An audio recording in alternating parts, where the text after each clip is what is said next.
संक्रमण तत्वों के चुंबकीय गुण की बात कर रहे हैं। ठीक है, संक्रमण तत्वों में जो चुंबकीय गुण होंगे, अनुचुंबकीय होगा, प्रतिचुंबकीय होगा, लौह चुंबकीय होगा और प्रतिलौह चुंबकीय होगा। ठीक है, और फेरीमैग्नेटिज्म, लघु लौह चुंबकीय जिसको बोलते हैं।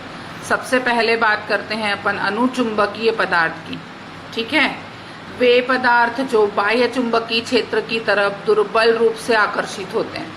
वे पदार्थ जो बाह्य चुंबकीय क्षेत्र की ओर दुर्बल रूप से आकर्षित होते हैं अनुचुंबकीय कहलाते हैं तथा इस गुण को अनुचुंबकत्व कहते हैं। इन पदार्थों के परमाणुओं, अणुओं या आयन में अयुग्मित इलेक्ट्रॉन उपस्थित होते हैं।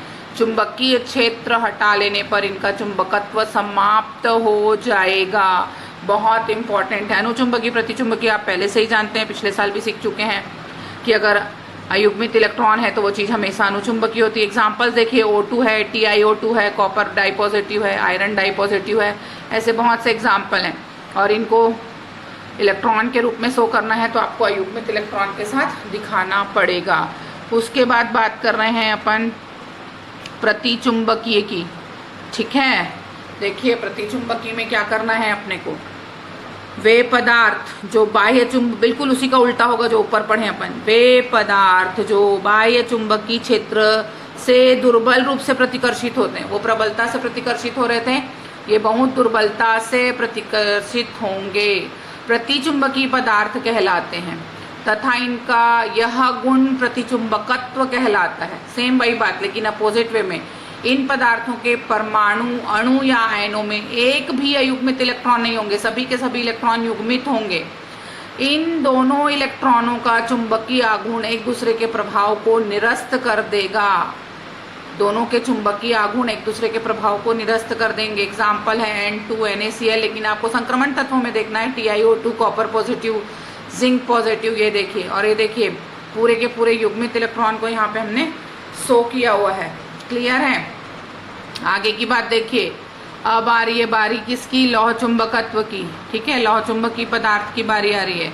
तो लौह चुंबकीय पदार्थ कैसे होगा वो समझिए पहले। वे पदार्थ जिन्हें चुंबकीय क्षेत्र में रखने पर उसकी ओर बहुत प्रबलता से आकर्षित होंगे, यानी चुंबकत्व का गुण है तो ऑब्वियसली चुंबकीय क्षेत्र में जैसे ही आप रखेंगे ये बहुत प्रबलता से आकर्षित होंगे। हम इन्हें लौह चुंबकीय पदार्थ तथा पदार्थों के इस गुण को ही लौह चुंबकत्व कहते हैं।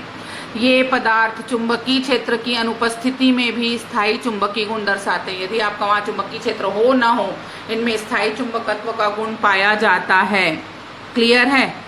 ये पदार्थ चुंबकीय क्षेत्र की अनुपस्थिति में भी अपना चुंबकीय गुण नहीं खोने वाले हैं। इसमें भी अयुग्मित इलेक्ट्रॉन पाए जाते हैं।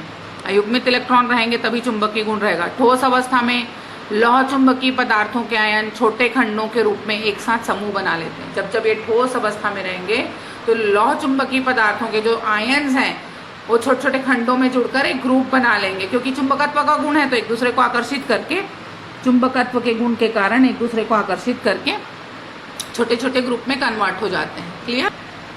जब ये छोटे छोटे ग्रुप में परिवर्तित होते हैं उसे हम डोमेन के नाम से जानते हैं, है ना। जब एक जैसे आयन आपस में जुड़ रहे हैं और छोटे छोटे ग्रुप में परिवर्तित हो रहे हैं तो इन्हें डोमेन के नाम से जाना जाता है। प्रत्येक डोमेन छोटे चुंबकत्व की भांति व्यवहार करेगा, छोटा चुंबक रहेगा वो अपने आप में। लौह चुंबकीय पदार्थों के अनुचुंबकीय भाग में डोमेन अनियमित रूप से व्यवस्थित होता है। उसके जो भी अनुचुंबकीय भाग आएंगे वहाँ वो उपस्थित रहेगा लेकिन अनियमित रहेगा, व्यवस्थित नहीं रहेगा और उसका चुंबकीय आघूर्ण निरस्त होता चला जाएगा।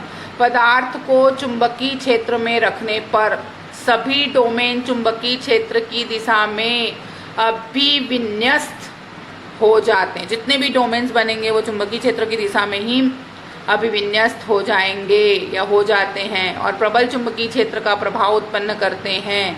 एक ही दिशा में अभिन्यस्त होकर या विन्यस्त होकर या ओरिएंटेड होकर प्रबल चुंबकीय प्रभाव उत्पन्न करते हैं, जैसे फेकोनी, आयरन, कोबाल्ट, निकिल, गैलेडियम, क्रोमियम का ऑक्साइड लौह चुंबकीय गुण के कारण CrO2 को कैसेट की टेप बनाने में प्रयुक्त करते हैं।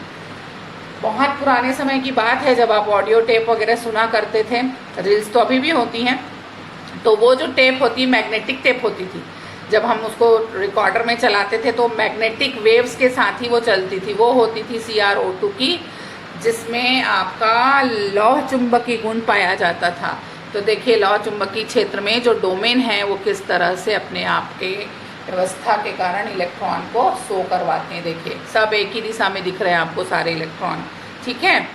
उसके बाद सबसे बड़ी बात आती है लौह चुंबकत्व के बारे में। लौह चुंबकत्व ताप में वृद्धि के साथ कम होता है यह गुण। जैसे जैसे आप ताप में वृद्धि करेंगे लौह चुंबकत्व का गुण कम हो जाएगा। वह ताप जिस पर लौह चुंबकीय पदार्थ अनुचुंबकीय पदार्थ में परिवर्तित हो जाए, लगातार आप गर्म करेंगे ना तो लौह चुंबकीय पदार्थ अनुचुंबकीय पदार्थ में परिवर्तित हो जाएगा, उसको क्यूरी पॉइंट के नाम से जाना जाता है। उस ताप को आप क्यूरी पॉइंट्स कहते हैं। The temperature is known as a Curie temperature. ये एक बड़ा टॉपिक है, 5 नंबर का सीधा सीधा क्वेश्चन आता है चुंबकित्व के गुण के लिए।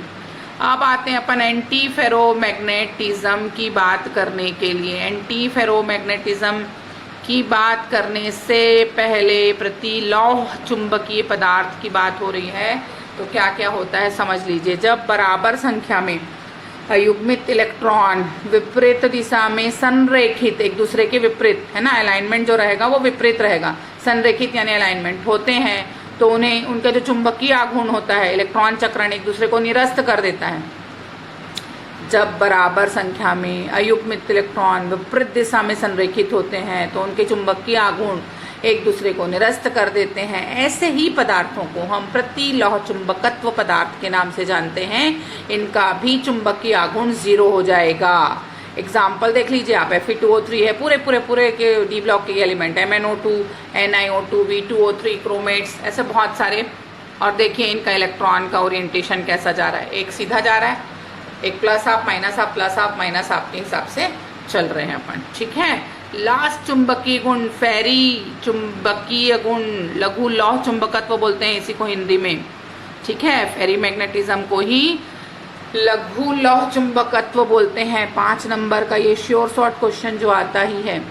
जब अयुग्मित इलेक्ट्रॉनों की असमान संख्या विपरीत दिशा में संरेखित होती है, अयुग्मित इलेक्ट्रॉनों की असमान संख्या विपरीत दिशा में संरेखित होती है, किंतु परिणामी चुंबकीय आघूर्ण 0 नहीं हो पाएगा। भले विपरीत दिशा में रहो लेकिन परिणामी चुंबकीय आघूर्ण 0 नहीं हो पाएगा।